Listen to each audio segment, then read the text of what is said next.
ont précédés. Donc, vous savez qu'à Phare, nous préconisons, entre autres, pour communiquer, pour avoir un lien plus fort entre l'agriculture et l'environnement, la certification des exploitations. Justement pour avoir une communication de preuve sur l'agriculture. Donc dans votre tour du monde, aussi bien sur le coton que sur l'eau, est-ce que vous avez rencontré des démarches de ce type-là et est-ce que vous pensez que c'est quelque chose qui contribue à améliorer la relation entre agriculture et environnement? Il y a plusieurs questions dans votre question.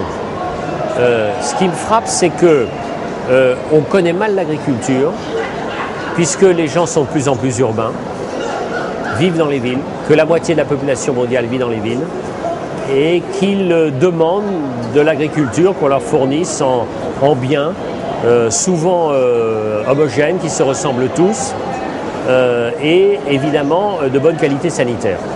Donc ils oublient ce que c'est que l'agriculture, ils oublient ce que c'est que le sol.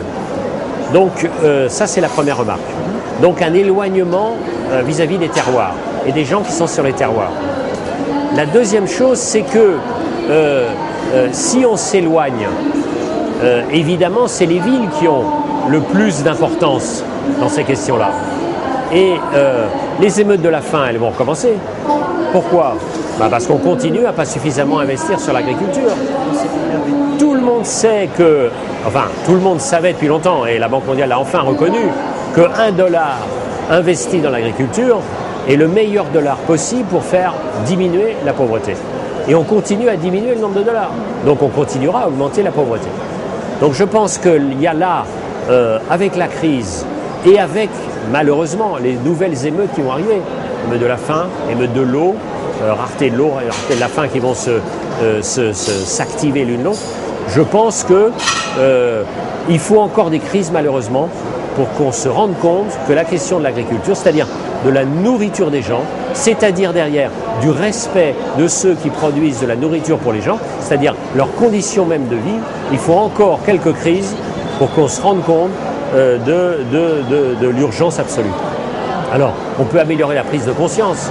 Moi, ce qui me frappe quand même, regardez, un salon de l'agriculture il y a 5 ans et un salon maintenant, la part de l'environnement il y a 5 ans et maintenant. Alors évidemment, il y a des gens qui disent qu'on va pas si vite, des gens qui disent que Phare est encore un colimaçon dans l'amélioration. C'est vrai qu'on peut aller plus vite. Bon, mais moi je viens de présider le premier trophée de l'agriculture durable. Je peux vous dire qu'il y avait 184 dossiers, tous différents, tous extrêmement pertinents. Et je pense que l'année prochaine, on en aura 2000. Et que c'est impossible de ne pas respecter. Parce que, vous savez, la notion agriculture durable, c'est tautologique. Comment voulez-vous faire de l'agriculture de court terme? Comment voulez-vous récolter une année et pas récolter l'année d'après? Vous êtes mort. Alors. Merci beaucoup. Voilà.